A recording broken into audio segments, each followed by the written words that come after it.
et je suis prêt à vous écouter avant d'arriver à la loi 106 tout à l'heure. Ouvrez les lumières. Avez-vous des questions sur la fracturation hydraulique, sur le gaz de schiste, sur les calculs que je vais présenter? Ceux qui sont près de la rivière de tantôt, est-ce qu'on est moins à risque d'avoir ces coups d'eau? Vous êtes plus à risque parce que vous êtes près d'une rivière. Les compagnies cherchent beaucoup d'eau. En étant près d'une rivière, ils peuvent aller puiser dans la rivière l'eau qu'ils utilisent pour la fracturation. Mais ça vaut pour toute la paroisse ou bien juste ceux? Parce que nous, on est près de la rivière. Écoutez, c'est sûr que si la compagnie, elle va aller là où il y a le moins de résistance. S'il y a quelqu'un qui a envie de faire affaire avec les gazières, eh bien, il va prendre entente avec ce propriétaire-là. Et puis, ils vont forer cet endroit-là. Mais sauf qu'ils vont réfléchir un peu plus loin d'avance. Ils vont se dire, oui, mais après, il faut que j'aille chercher mon eau, il faut que j'aille chercher mon sable, etc. C'est-tu faisable? S'ils pensent que c'est faisable, ils vont aller là. Ils n'iront pas sur le bord de la rivière nécessairement.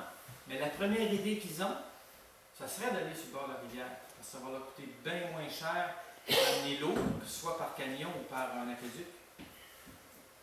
Parce qu'ils ont besoin de très grande quantité d'eau. Là, ils disent qu'à moins que, là, je ne connais pas le réseau d'aqueduc municipal, parce que ça s'est vu avec en cours, qu'ils allaient puiser à même le réseau d'aqueduc.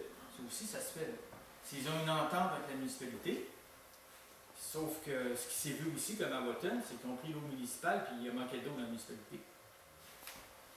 Il y a des municipalités qui n'ont pas énormément d'eau non plus. Là. Puis surtout que vous puisez de l'eau souterraine en partie. Il ne faut pas assécher la nappe phréatique. Il ne faut pas que la nappe phréatique diminue. Oui? C'est quoi leur façon de faire pour approcher les propriétaires? Il y a des landmen, comme on appelle, c'est des représentants de l'entreprise qui sont habitués de faire ça. En général, c'est toujours les mêmes. Il peut en avoir peut-être un par chaque compagnie. Et puis, ils vont rencontrer les propriétaires, puis ils essayent de se nouer des amitiés avec ces gens-là. Et à un moment donné, ils leur font signer des contrats. Et lorsque c'est un contrat souvent de gré à gré, comme on dit, donc c'est un contrat qui peut être d'une durée de 20 ans, d'où il est difficile de s'en sortir, parce que souvent il y a des clauses de confidentialité. Tu ne peux pas vraiment, une fois que tu as dit oui, tu as dit oui. Mais comment ils font? Je pense qu'ils font le plus simplement possible.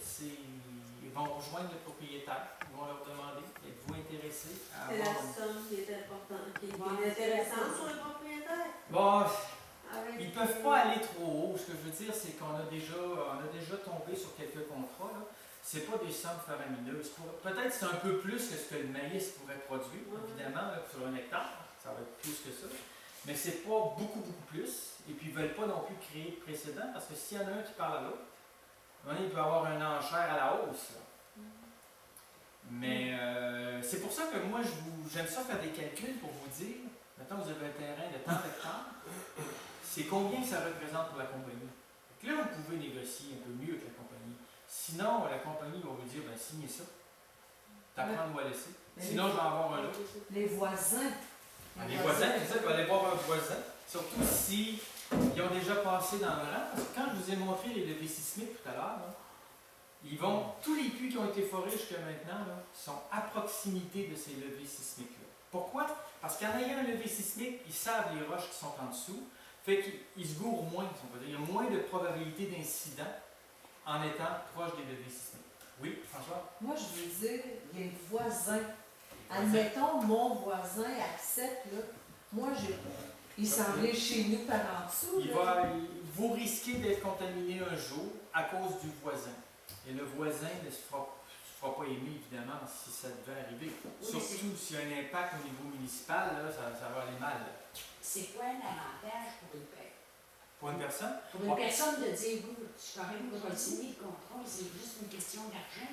C'est une question d'argent. C'est une question d'argent. Ou alors, c'est un...